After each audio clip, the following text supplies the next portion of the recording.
kisah indah yang terjadi antara aku dengan Mingxin, yaitu teman dekat istriku. Aku hidup bahagia bersama istri dan kedua putra-putriku, walaupun aku hanya seorang pegawai rendahan di suatu instansi.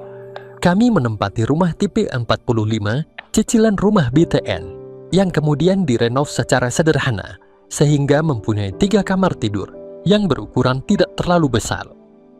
Suatu hari, kami kedatangan tamu istimewa, yaitu teman istriku. Sebut saja Mingxi. Kenapa aku katakan tamu istimewa? Ya karena dari kedatangannya inilah aku mendapatkan yang asik-asik dengannya. Jadi jangan kemana-mana dulu sebelum ceritanya ini usai, ya. Atas permintaan dari orang tuanya Ningxi, untuk sementara waktu, dia akan ikut tinggal di rumah kami sambil mencari pekerjaan.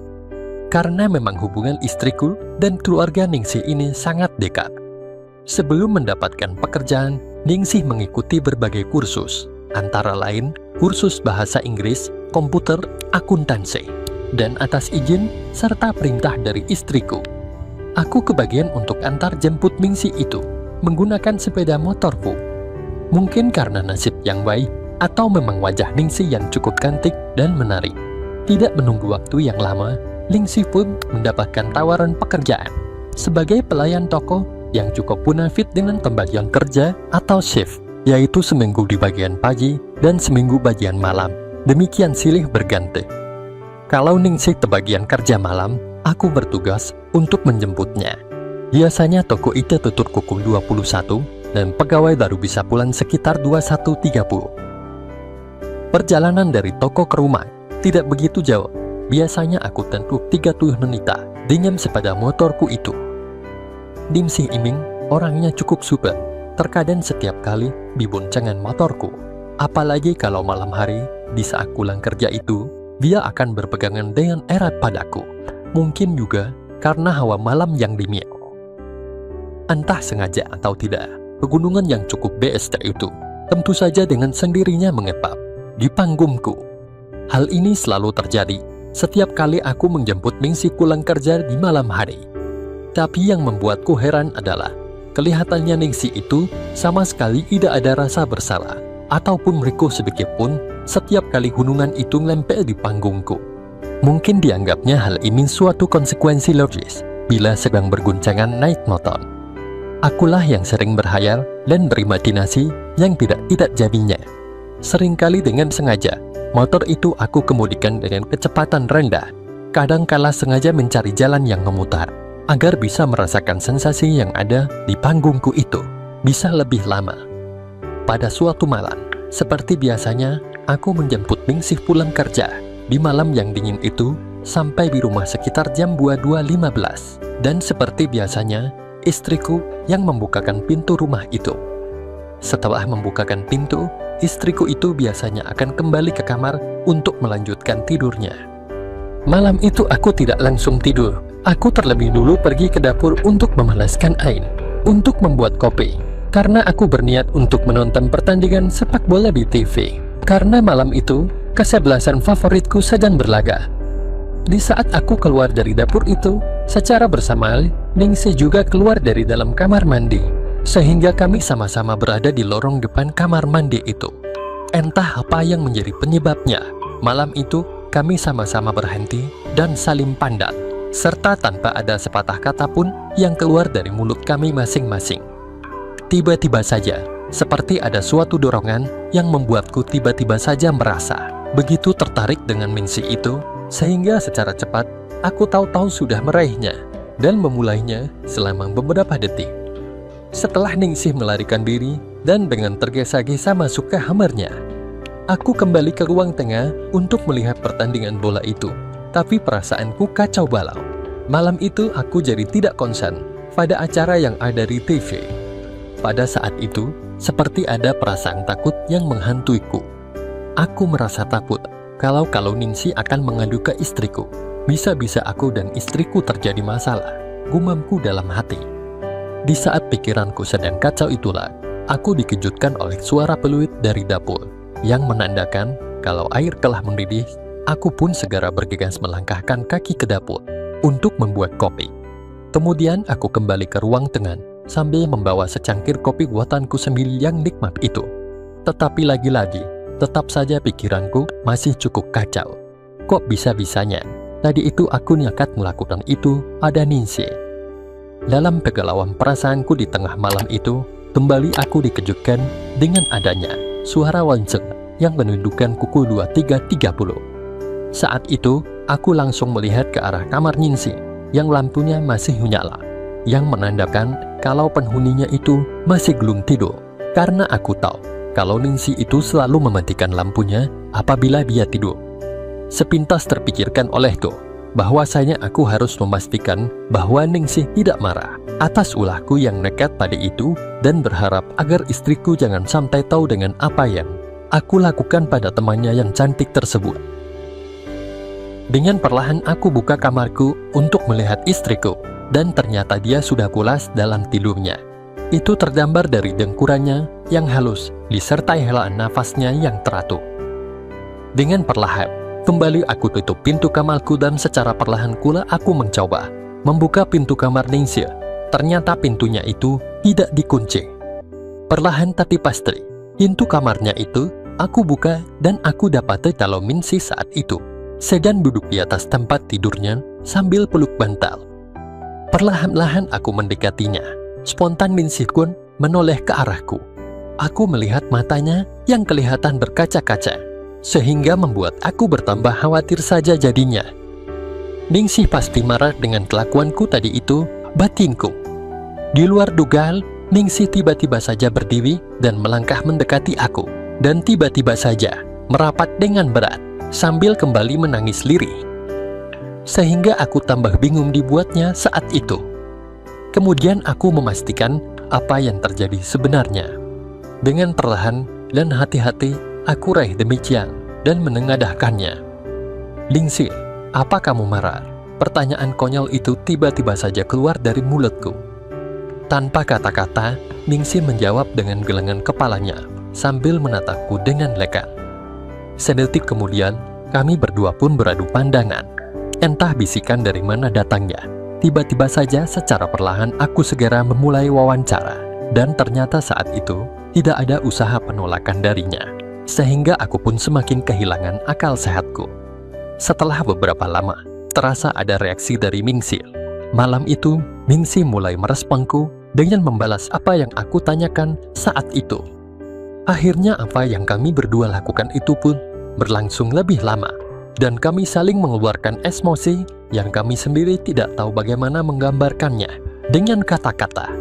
Tetapi kegiatan kami itu harus segera diakhiri sebelum dipergoki oleh istriku.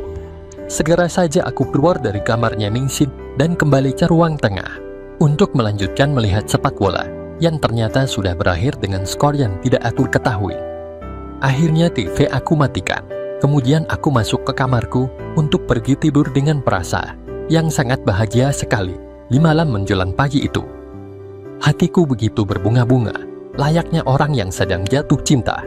Semakin hari, hubungan kami berdua pun bertambah erat dan tambah mesra. Setiap kali ada kesempatan, kejadian di malam itu pastilah selalu kami ulangi.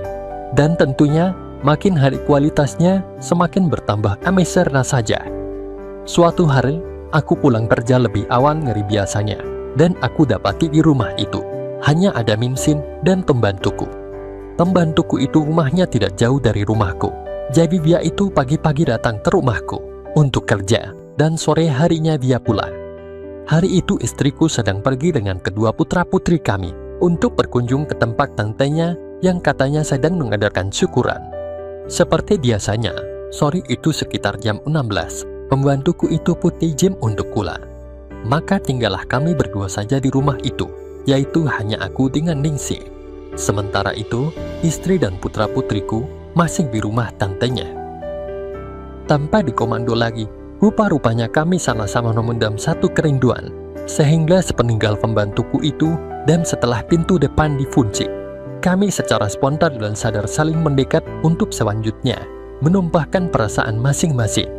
Setelah beberapa lama kami demikian, secara perlahan aku pun menuntun Ningsih ke arah kamarnya dan melanjutkan permainan catur itu. Sore itu, dengan sukarela, Ningsih menyerahkan semuanya untukku. Sejak kejadian itu, kami berdua selalu mencari-cari kesempatan untuk mengulanginya terus. Tetapi kesempatan itu memang tidak mudah, karena kami berdua tidak mau menanggung resiko kalau sampai ketahuan oleh istriku. Pada suatu malam, sekitar jam 2.3, saat aku berada di dalam kamar bersama istriku, tiba-tiba terdengar suara pintu kamar sebelah terbuka dan terdengar suara langkah-langkah kaki menuju ke kamar mandi. Aku dapat menebak dengan pasti bahwa itu adalah Ningsih yang ada keperluan ke kamar mandi. Aku perhatikan istriku yang sudah tertidur dengan nyenyaknya, yang ditandai dengan dengkuran halusnya yang teratur. Dengan sangat hati-hati sekali, aku buka pintu kamarku, dengan harapan tidak ada suara yang dapat menyebabkan istriku terbangun. Lalu dengan perlahan pula, pintu itu aku tutup kembali dan secara perlahan, aku menuju lorong yang menghubungkan ke kamar mandi itu. Aku berdiri di lorong itu sambil memperhatikan pintu kamarku di bagian bawah pintu. Kalau ada lintasan bayangan yang menandakan istriku terbangun.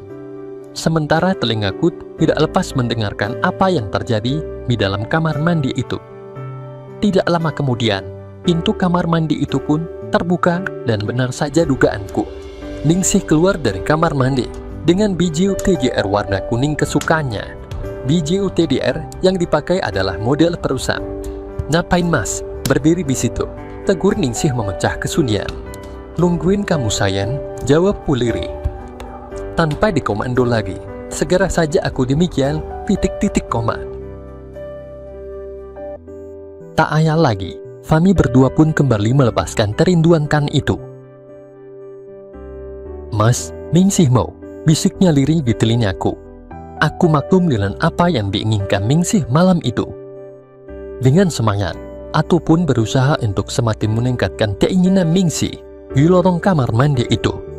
Atas apa yang aku lakukan malam itu, Ningsih pun semakin sering memohon padaku agar aku segera menyempurnakannya. Tanpa berlama-lama, setelah Ningsih benar-benar siap, titik-titik koma itu, aku pun segera saja mengabulkan keinginan Ningsih di malam yang dingin, namun penuh kehangatan itu. Setelah kami berhasil mencapai tujuan terindah itu, Ningsih berucap dengan lirik, "Terima kasih ya mas," terdengar bisikan di telingaku. Aku hanya menjawab dengan hadiah penuh kasih saya. Kejadian-kejadian semacam ini terus kami ulangi kalau lagi ada kesempatan. Demikianlah pengalamanku dengan taman istriku yang cantik dan lemah lembut. Sekian dan terima kasih.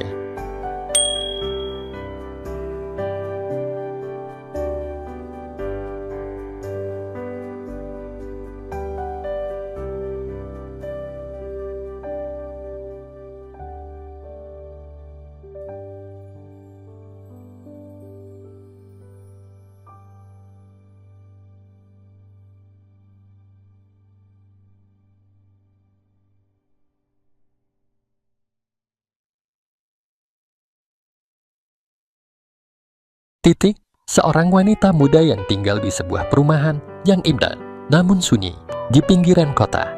Dia merasa terjebak dalam kesepian yang begitu mendalam karena suaminya yang teramat sibuk bekerja. Dia merasa terisolasi dan tidak memiliki hubungan yang berarti dengan siapapun di sekitarnya. Namun, semuanya berubah ketika seorang tukang kebun bernama Pak Mat mulai bekerja di rumahnya. Pak Mat dengan sifatnya yang ramah dan kecerdasannya yang rendah hati mulai menarik perhatian Titik. Meskipun pada awalnya Titik ragu untuk mengakui perasaannya, walaupun dia menyadari bahwa dia telah jatuh cinta pada Pak Mat.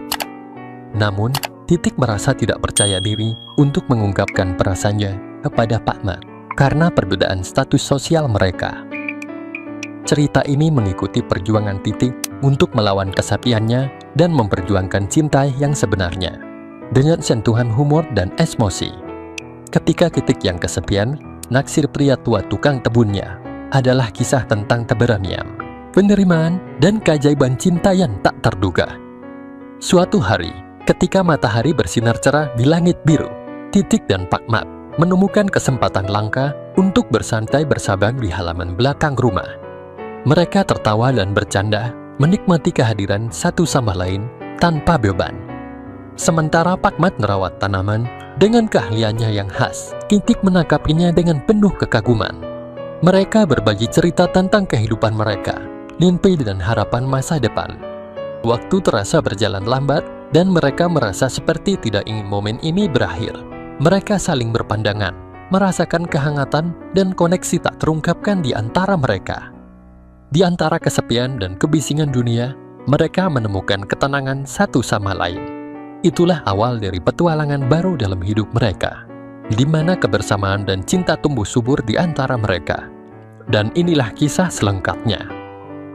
Namaku Titik, umurku 23 tahun, tinggal bersama suamiku di sebuah kompleks perumahan.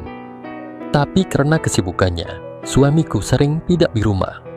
Biar ku ceritakan dulu mengenai gambaranku, agar kalian bisa membayangkannya. Tinggiku 147 cm, berat hanya 45 kg, kulit putih tanpa cacat sekecil apapun. Maklum, aku keturunan yang sangat terawat. Aku putri tunggal kesayangan yang bisa dibilang agak kuper, dikarenakan lingkunganku yang selalu dibatasi oleh kedua ortuku sebelum aku menikah. Teman-temanku pun hanya beberapa, itu pun kebanyakan wanita semua. Jadi pengetahuanku mengenai kehidupan sangat sedikit, apalagi mengenai masalah berpacaran. Bisa dibilang nol besar. Selebihnya bayangin aja sendiri betapa kupernya aku ini. Aku memikah dengan suamiku itu atas perjodohan orang tua. Oke, aku lanjutkan ceritaku.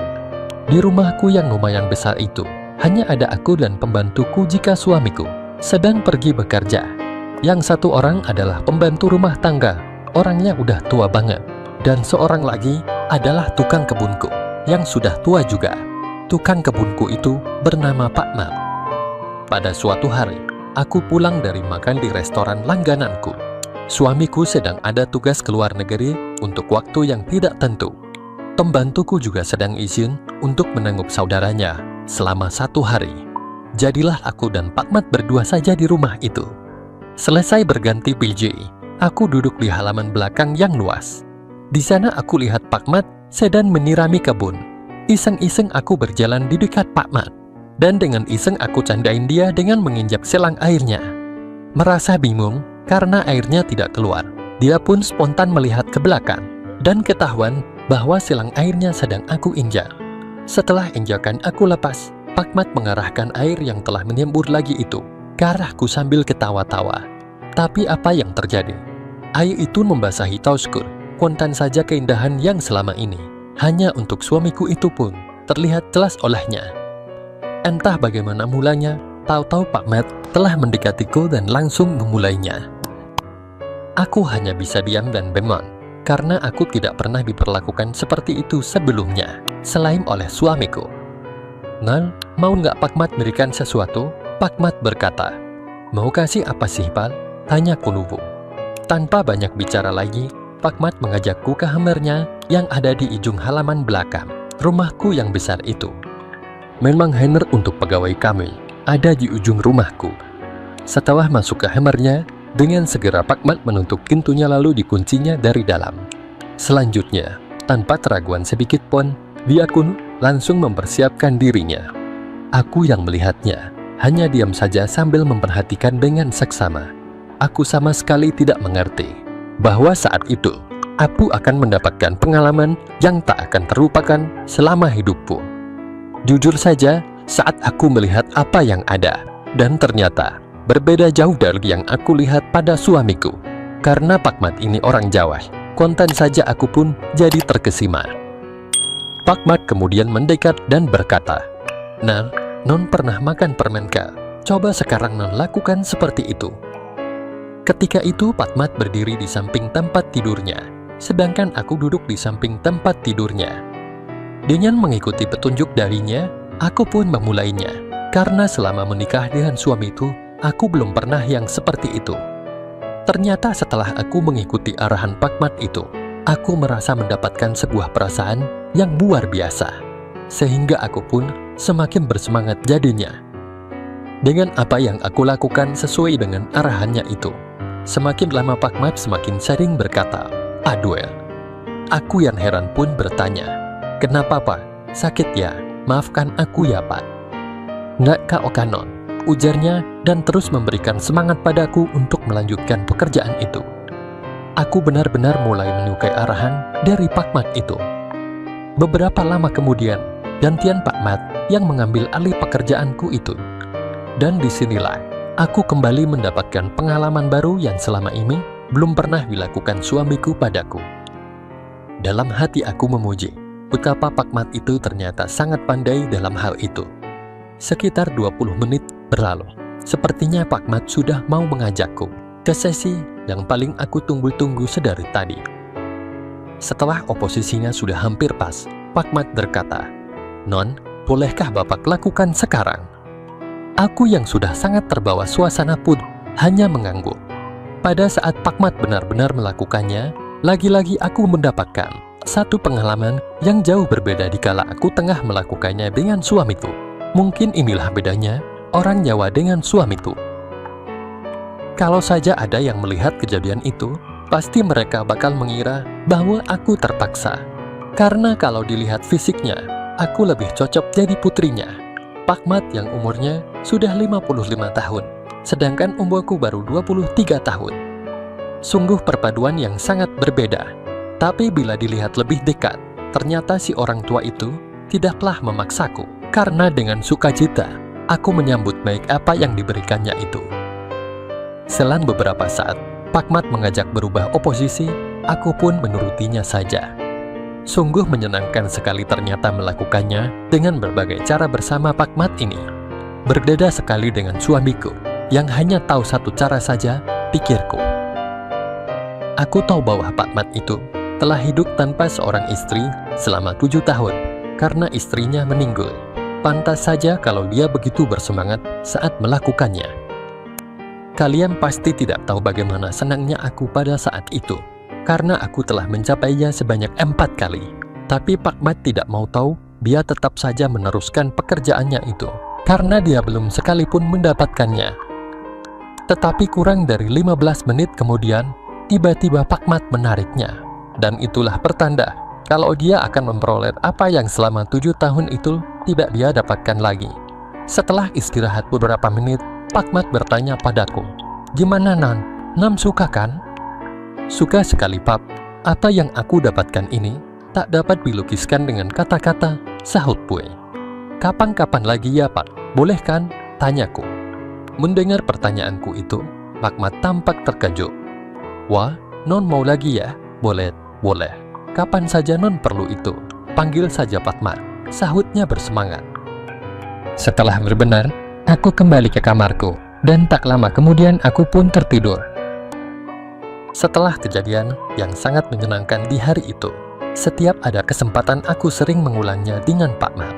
Di mana saja, terkadang di kamarnya, di kamarku sendiri, di ruang tamu, di gudang, di dapur, bahkan di kamar mandi sekalipun.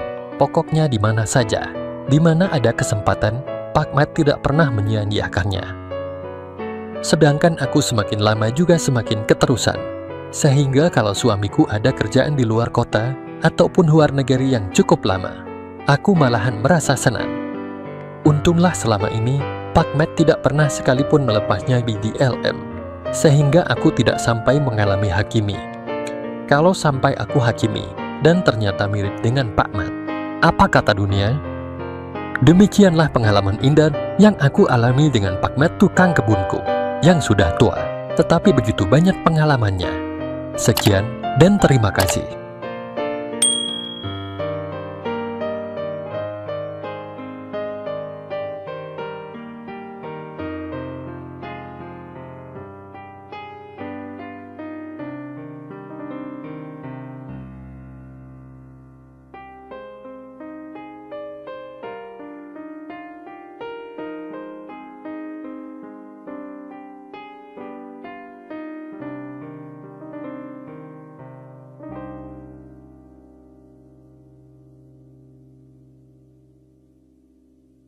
Kali ini aku akan mencoba berbagai kisah sesuai dengan apa yang pernah terjadi dalam hidupku, yaitu sebuah kisah yang terjadi antara aku, sebut saya Agus 25 tahun, dengan ibu tiriku yang cantik, menarik dan mempesona, Sebut saja Mamilia 31 tahun.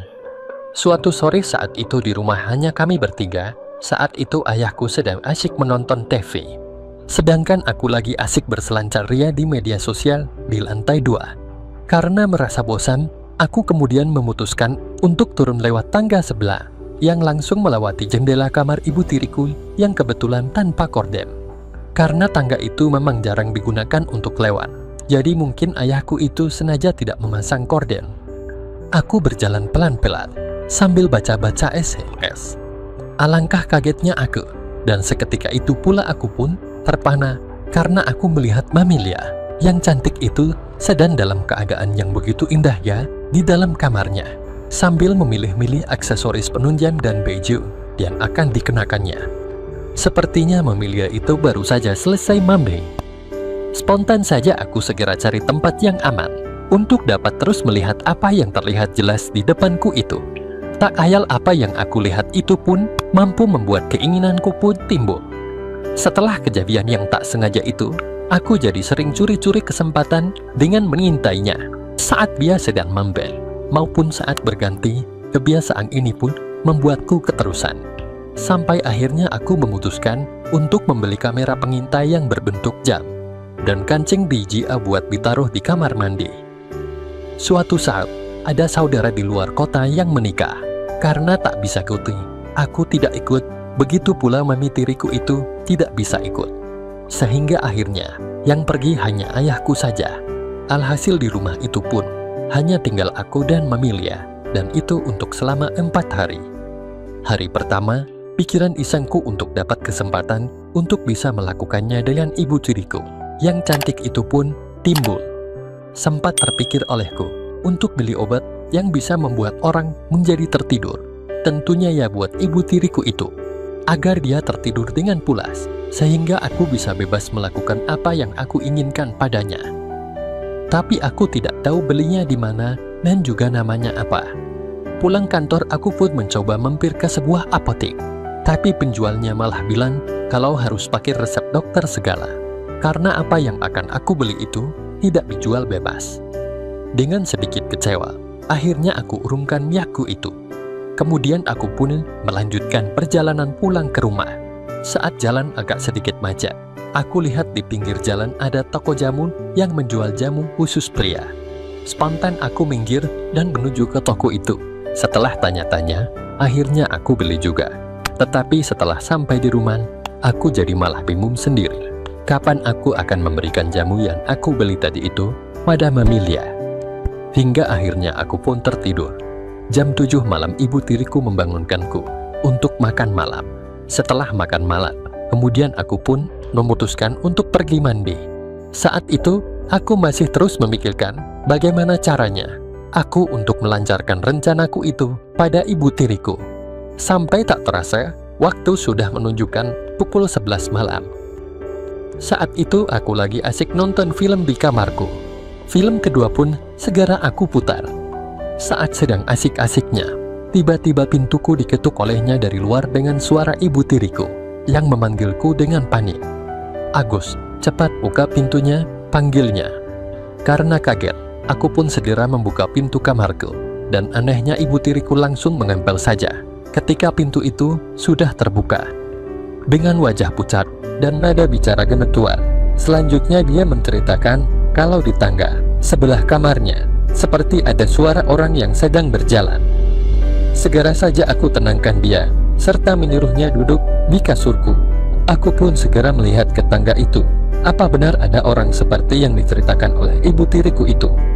Ternyata setelah aku cek, hanya seekor kucing yang masuk lewat jemuran lantai 2. Seketika terpikirkan olehku sebuah ide untuk bisa melancarkan semua rencanaku itu.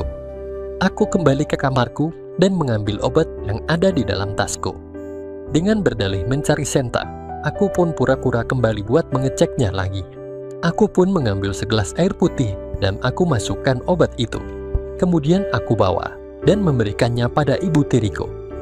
"Mi, ibu minum dulu, biar gak pucat kayak habis lihat setan," ucapku. "Ada siapa di tangga itu tadi?" tanyanya. "Gak ada siapa-siapa kok. Mungkin ibu cuma salah dengar saja," jawabku. Malam ini ibu boleh numpang tidur di sini saja. Ibu takut kalau di kamar sendirian, ucapnya. Bagaikan tersambar petir saja ketika aku mendengar apa yang barusan diucapkan oleh ibu tiriku itu. Ya Tuhan, akhirnya batinku. Ya terserah ibu saja, jawabku dengan hati riang. Tanpa bisa dicegah, ibu tiriku pun tahu kalau aku sedang memutar film. Tetapi ketika aku sadar dan akan main stopnya, ibu tiriku melarangnya. Film yang kami tonton itu kebetulan sedang ada sebuah sesi yang lumayan romantis. Sudah berjalan sekitar 15 menit setelah Mamilia meminum habis air dalam gelas yang aku berikan itu. Tetapi aku perhatikan, belum juga ada tanda-tanda reaksinya. Dengan sabar, aku terus menunggu, tentunya sambil sesekali curi pandang padanya. Tak sabar sebenarnya, aku ingin segera saja memulainya. 10 menit kemudian, mulai ada gelagat yang agak aneh padanya. Mamilia mulai seperti kegerahan, sambil sesekali menyatukan kedua tapinya. Mirip orang sedang menahan keinginan untuk demikian dan kedinginan. Aku tetap berpura-pura tidak memperhatikannya, tapi tiba-tiba saja ibu tiriku itu semakin mendekat padaku dari samping. Aku masih bersikap biasa saja, walaupun aslinya jantungku sudah mulai tak beraturan detaknya. "Agus, bisa bantuin ibu?" bisiknya. Bagaikan sedang bermimpi saja aku kala itu, sungguh sulit dipercaya dengan ucapannya itu. Segera saja aku menuruti permintaannya itu. "Dingin ya bu?" tanyaku berpura-pura. Mamilia pun hanya mengangguk dengan tatapan mata penuh harapan. Mamilia tampak tersenyum sewaktu dia sudah menemukan sesuatu yang disukainya itu dan sudah dalam keadaan ready. "Apakah ibu boleh melihatnya? Ibu janji deh gak akan bilang siapa-siapa," ucapnya dengan penuh harap.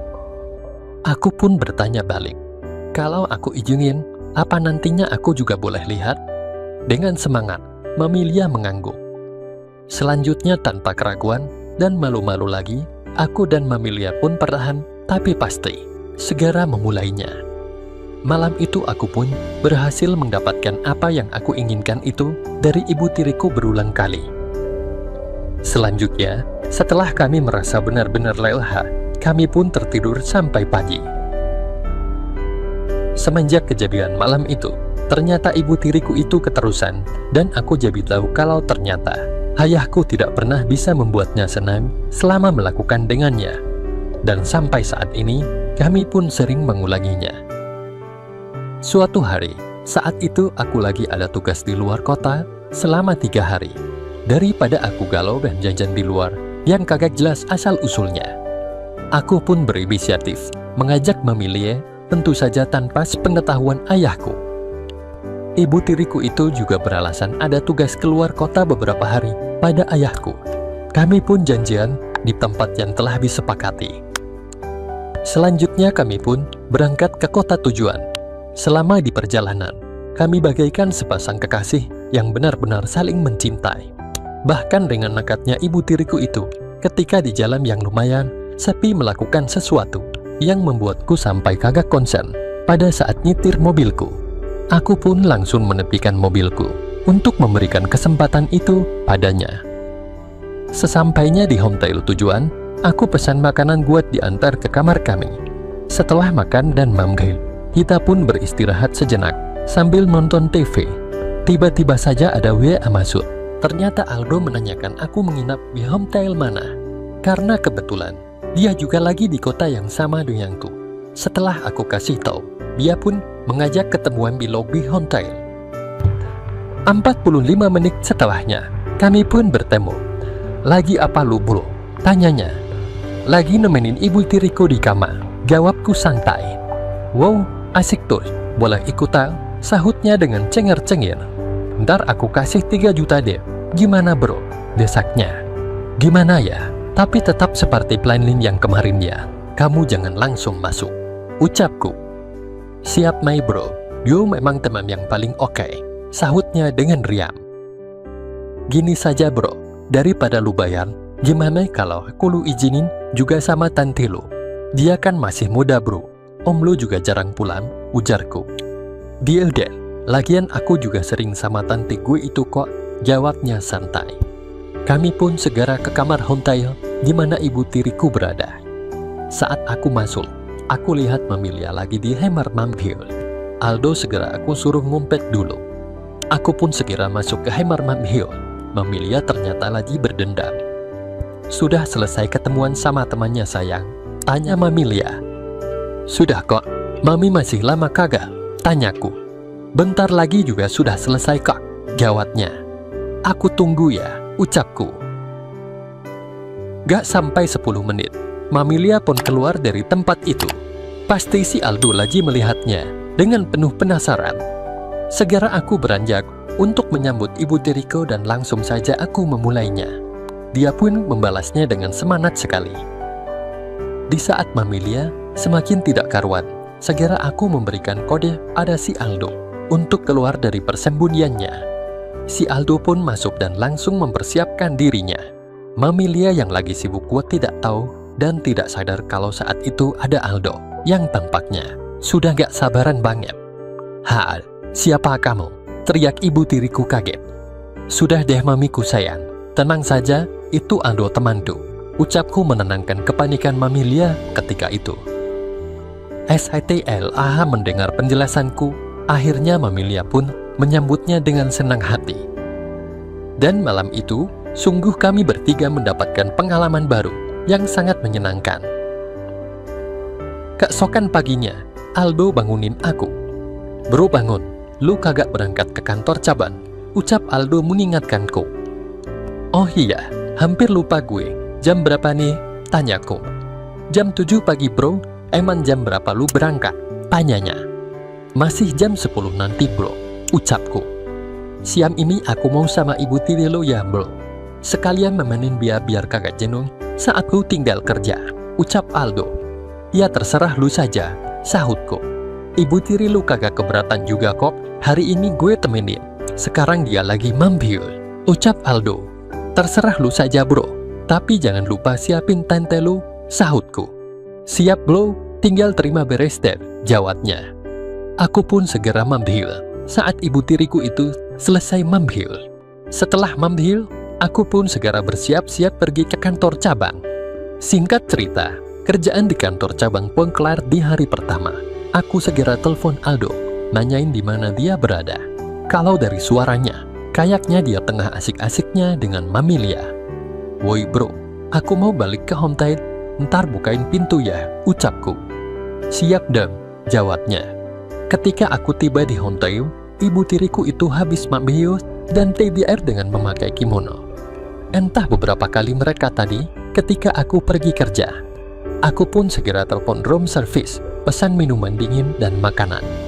Tak terasa sudah mau hari terakhir aku dan Mamilia di kota itu, karena kerjaanku di kantor cabang itu sudah beres. Aku pun mutusin hari terakhir ini kagak berangkat ke kantor cabang. Aku ingin berdua saja dengan Mamilia. Setelah semuanya selesai, kami berdua pun balik ke kota kami. Dan 2 hari kemudian, Aldo menelponku memberi kabar kalau tantenya sudah setuju dengan rencananya waktu itu. Aku pun segera meluncur ke tempat yang sudah ditentukan oleh Aldo.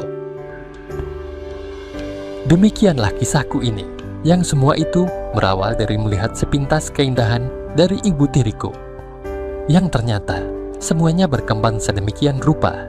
Sungguh tidak aku kira sebelumnya bakal seperti itu. Sekian dan terima kasih.